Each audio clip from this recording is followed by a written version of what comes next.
Assalamualaikum warahmatullahi wabarakatuh. Perkenalkan, nama saya Ibnu Sahri Romadona, NPM 1901-2010-131, kelas aplikasi manajemen terpadu atau AMT kelas C. Nah, ini adalah tugas akhir saya, ujian akhir semester tentang pembukuan perusahaan, yaitu PT Bulan Sabit. Yang pertama adalah fungsi atau tahapan manajemen manufaktur. Yang pertama ada perencanaan produksi. Nah, di dalam perencanaan produksi ini ditentukan usaha-usaha yang akan atau perlu diambil oleh pimpinan perusahaan untuk mencapai tujuan perusahaan dengan mempertimbangkan masalah-masalah yang mungkin timbul di masa yang akan datang. Yang kedua ada pengaturan rute produksi. Dalam pengaturan rute produksi, manajer harus tahu rute produksi yang efektif dan efisien. Yang ketiga adalah pengelolaan anggaran. Setelah mengatur rute produksi, manajer harus mengelola anggaran dalam produksi yang dimana sesuai dengan anggaran yang telah disetujui. Yang keempat ada rencana produksi. Untuk mengembangkan rencana produksi, perencanaan produksi atau departemen perencanaan produksi perlu bekerja sama dengan departemen pemasaran dan departemen penjualan. Yang kelima ada pemantauan stok. Kegiatan rutin pemantauan stok barang pokok dan barang penting, khususnya memastikan ketersediaan stok selama masa produksi. Nah, di sini dalam PT Bulan Sabit manajemen persediaan, saya menggunakan aplikasi atau software APOS. Software APOS ini adalah software yang digunakan dalam perusahaan saya. Saya menggunakannya biasanya di tempat kerja saya. Nah, ini adalah tampilan pertama dari APOS. Nah, ini username saya namanya Ibnu dan passwordnya ada di situ. Lalu klik OK. Nah, ini adalah sudah masuk ke menu transaksi. Nah, di sini ada pembelian, penjualan, loading barang, konfirmasi faktur pembelian kiriman, faktur penagihan, faktur list penagihan, retur pembelian, retur order pembelian, retur penjualan, mutasi stok, stok opening, penerimaan giro, akuntansi, privat akuntansi.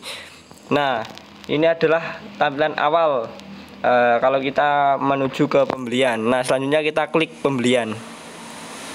Nah, di pembelian ini kita bisa memasukkan atau mengkategorikan barang-barang apa saja yang masuk. Misalkan barangnya minyak goreng dari supplier A, faktur supplier atau bukti nota dari supplier. Nah, ini kalau pembelian kita secara kredit, ada tulisannya itu jatuh tempo. Kalau nggak kredit ya tidak ada, nggak diisi, keterangannya juga kosong.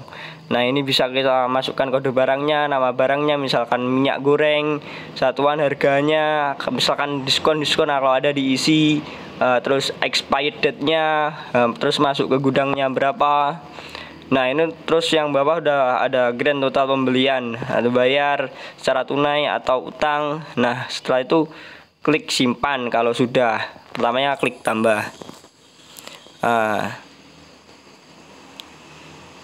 Nah, ini selanjutnya kita adalah penjualan. Misalkan baik tunai maupun kredit. Misalkan yang kita jual barang apa, misalkan makanan apa. Misalkan kalau di sini terlalu rumit sih, aja misalkan dari supplier mana, kan dari salesman mana, terus customernya namanya siapa, bisa penjualannya bisa dipilih itu kredit maupun cash. Nah, ini ada kode barangnya, nama barangnya, terus ada kuantitinya berapa, jumlah barangnya berapa, terus harganya berapa, ada juga diskonnya berapa, terus langsung ke jumlah sendiri di total ini ya. Nah, setelah kita semuanya sudah terisi semua, kita cetak, klik cetak, terus apa itu namanya, muncul struk pembelian atau struk penjualan yang kita cetak sendiri. Nah, ini adalah siklus pencatatan operasional harian. Ini berkaitan dengan akuntansi. Ini biasanya kita masukkan nofaktur. Nofaktur itu kita klik tambah, sudah ada di situ nofaktur. Kita tinggal atur tanggalnya berapa, keterangan operasionalnya, atau kalau di perusahaan biasanya dinamakan oleh kas kecil. Kas kecil itu ada berapa, misalkan pembelian solar atau pembelian lampu atau pembelian alat-alat masak gitu, bisa masukkan ke sini di kas atau di kas kecil atau operasional. Bisa kita masukkan kode barangnya apa kalau ada, kalau tidak biasanya sudah ada muncul di sini. Terus barangnya apa kita masukkan, bila itu pembelian masuknya debit, terus penjualan pembelian masuknya debit, terus uangnya masuknya di kredit. Nah, lalu kalau di kredit itu memotong uang yang ada di kas kecil itu. Nah, terus klik, terus simpan. Itu ada sudah masuk di kas kecil. Kas kecil itu sudah masuk di kas kecil. Memotong yang ada di kas besar. Klik simpan. Nah, ini selanjutnya ada pelunasan. Ini pelunasan, baik pelunasan secara kredit maupun secara tunai. Biasanya kalau secara tunai itu kan secara langsung dilunasin itu ya. Misalkan pembayarannya baik secara tunai, secara kredit maupun lewat cek atau giro, terus kita isi banknya apa. Kalau secara tunai atau giro, secara kredit ataupun giro atau cek, terus kita isi jumlahnya berapa. Kalau jumlah itu biasanya menyesuaikan yang paling bawah di sini. Terus misalkan diisi barangnya apa yang mau dilunasin. Ini semuanya sama ya, baik maupun cash maupun kredit. Terus tanggalnya berapa, terus customernya namanya siapa, total pelunasannya berapa. Misalkan masih titip atau kreditnya tidak full dibayar ya, kita masukkan sesuai apa yang dibayarnya itu. Nah, transaksi pembayaran itu semua akuntansi di kas besar atau jual beli itu sudah masuk di sini semua, sudah tersimpan rapi di sini semua. Nah, karena nanti kalau kita mau lihat semuanya, kita lihat di laporan keuangan, ada nanti yang di belakang. Nah, ini tempat laporan keuangan dan maupun stok barang.